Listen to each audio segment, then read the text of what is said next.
جربت انشر نفس الفيديو مرتين باعدادات مختلفه عشان اشوف هل فعلا هعمل نفس النتيجه ولا لا. واللي حصل صدمني حرفيا، لان تخيل بقى تتعب في الفيديو بقى من مونتاج وسكريبت وكلمات مفتاحيه وحاجات كتير جدا، وفي الاخر تعمل 200 مشاهده بس. فهل فعلا الفيديو فيه مشكله، ولا انا بقى نسيت حاجه معينه لو كنت عملتها كان الفيديو هيعمل 10 اضعاف المشاهدات دي؟ عشان كده هقول لك التجربه اللي حصلت معايا خطوه بخطوه. وده كله بدا لما جات لي فكره جامده حرفيا حسيت انها تعمل مشاهده، الا وهي عمل قناه يوتيوب لمده 7 ايام. وحرفيا الفكره دي عملت منها اقوى سلسله عندي في القناه. والصراحه الفكره كانت حلوه جدا، ولكن كانت محتاجه وقت، لاني لازم اعمل قناه يوتيوب لمده 7 ايام وكمان اعمل نتيجه كويسه. فلازم اعمل كل استطاعتي ان الفيديو يكون احترافي وكمان يوصل للنتيجه اللي انا عاوزها. في اليوم الاول كنت قاعد حرفيا مش عارف اكتب ايه ولا حتى كمان اعمل قناه بتتكلم عن ايه. فبدات الاول بقى اتصفح شويه في اليوتيوب لحد ما لقيت محتوى شد انتباهي، هو التاريخ. محتوى مستمر وترند طول الوقت. وجات لي بقى فكره ان اعمل محتوى شورتس عن التاريخ بطريقه ممتعه وكمان بالذكاء الاصطناعي. بكده بقى اخيرا جات لي فكره القناه اللي انا هعملها واللي هبني عليها كل حاجه. فبدات اعمل القناه، وحرفيا اصلا ما كنتش مهتم لا بالاسم ولا كمان اللوجو، لدرجه اني عملت اللوجو ده يعني حلو. ساعتها بقى دخلت على اعدادات القناه والكلمات المفتاحيه وكتبت حرفيا اي كلام يجي في دماغي، زي مثلا التاريخ، قصص وحقائق واي حاجه ليها علاقه بالتاريخ. ولما خلصت جيت بقى ساعتها لاهم خطوه، وهو عمل المحتوى بالذكاء الاصطناعي. حرفيا ما كانش عندي اي افكار للفيديوهات، ولكن جات لي فكره حسيت انها تعمل مشاهده، وهي اتكلم عن اسرار حصلت لشخصيات تاريخيه. واول شخصيه جت في بالي هي دي، اكيد طبعا انتوا عرفتوها مش محتاج اتكلم عنها يعني. فدخلت تشات جي بي تي وقلت له هات لي اسرار الشخصيه دي، يعني بص عاوزك بقى ايه تجيب لي سيديهاته يعني.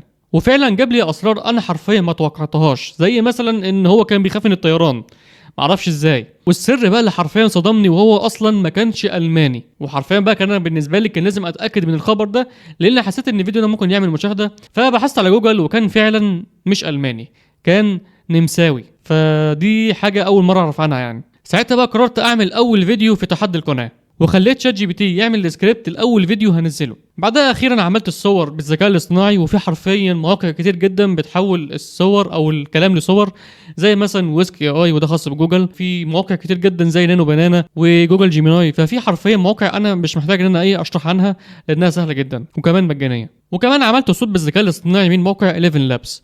وبعد ما خلصت كانت دي النتيجه. تعلم أن هناك سرا خطيرا عن هتلر قد يغير نظرتنا لتاريخه. جلس هتلر في ملجئه تحت برلين ممسكا بدفتر أسود صغير لا يعرف أحد بوجوده، كتب فيه سرا لم يعترف به قط.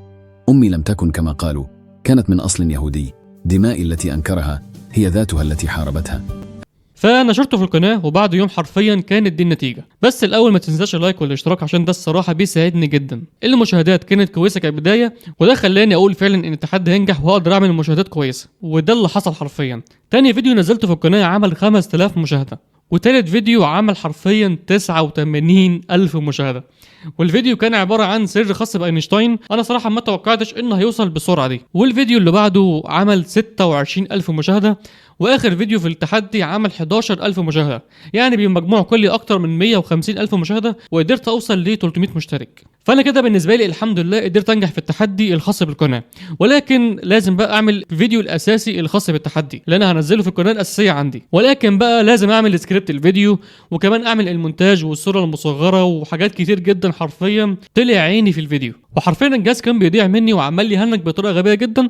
ولكن انا كان لازم اتعب على قد ما اقدر عشان اعمل فيديو كويس جدا كمونتاج وكسكريبت وككل حاجه حرفيا، عشان الفيديو يوصل لاكبر واعلى عدد مشاهدات في القناه. وقعدت حرفيا يمكن 14 ساعه او 13 ساعه بمنتج في الفيديو، بس طبعا مش بشكل متواصل. وكنت قايل لنفسي حرفيا ان الفيديو ده هيعمل مش اقل من 30,000 مشاهده. لكن اللي حصل كان مفاجاه. بعد ما خلصت الفيديو الحمد لله ونزلته في القناه، بعد يوم او يومين تقريبا الفيديو وصل ل 6,000 مشاهده ووقف على كده. ودي بالنسبه لي حاجه وحشه جدا، لان انا اغلب مشاهداتي مثلا بتوصل من 8 ل 14,000 مشاهده، واحيانا اكتر من كده بكتير. فانا ما كنتش متوقع النتيجه الوحشه دي الصراحه. والصراحه انا زعلت، وبدل بقى ما اقول خلاص بقى اشوف الفيديو اللي بعده، قلت لا انا لازم اشوف ايه المشكله اللي خلت الفيديو ما يوصلش، مع ان انا تعبت فيه جدا كسكريبت وكمونتاج، لان صراحه انا كنت متاكد وواثق نوعا ما في الفيديو ده. فبدات بقى احلل الفيديو، بدات اخش بقى على الاستوديو اليوتيوب واشوف الاحصائيات الخاصه الخاصه بالفيديو، وحرفيا لقيت كميه اخطاء كتيره جدا في الفيديو. اولا ان نسبه النقر على الفيديو كانت اقل من 5%، وده معناه ان الصوره المصغره كانت وحشه جدا،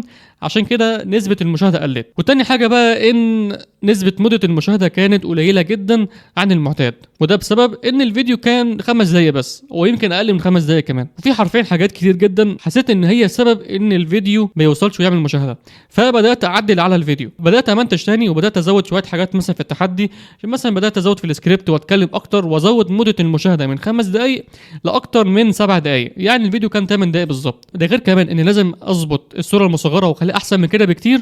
دي الصوره المصغره الاولانيه اللي انا عملتها، ودي الصوره بعد التعديل، فحرفيا فرق واضح جدا يعني. والمونتاج تعبت فيه جدا وبدات اظبطه، وحرفيا زودت مده المشاهده لاكتر من 3 دقائق. وساعتها بقى نشرت الفيديو الجديد او المعدل نوعا ما، وبعد يوم تقريبا وصل لكميه المشاهدات دي، وبعد فتره او يمكن تقريبا شهر الفيديو وصل لاكتر من 30,000 مشاهده، مع انه حرفيا نفس الفيديو. انا بس كل اللي عملته اني زودت بس شويه في الفيديو، والفيديو ده جاب لي اكتر من 500 مشترك، وبكده الحمد لله قدرت احل المشكله. ونسبه مده المشاهده في الفيديو بدل ما كانت دقيقه ونص بقت اكتر من دقيقتين ونص، يعني وصل تقريبا ل 3 دقائق نوعا ما. وكمان نسبه النقر على الصوره المصغره زادت من 5% ل 6.5% تقريبا.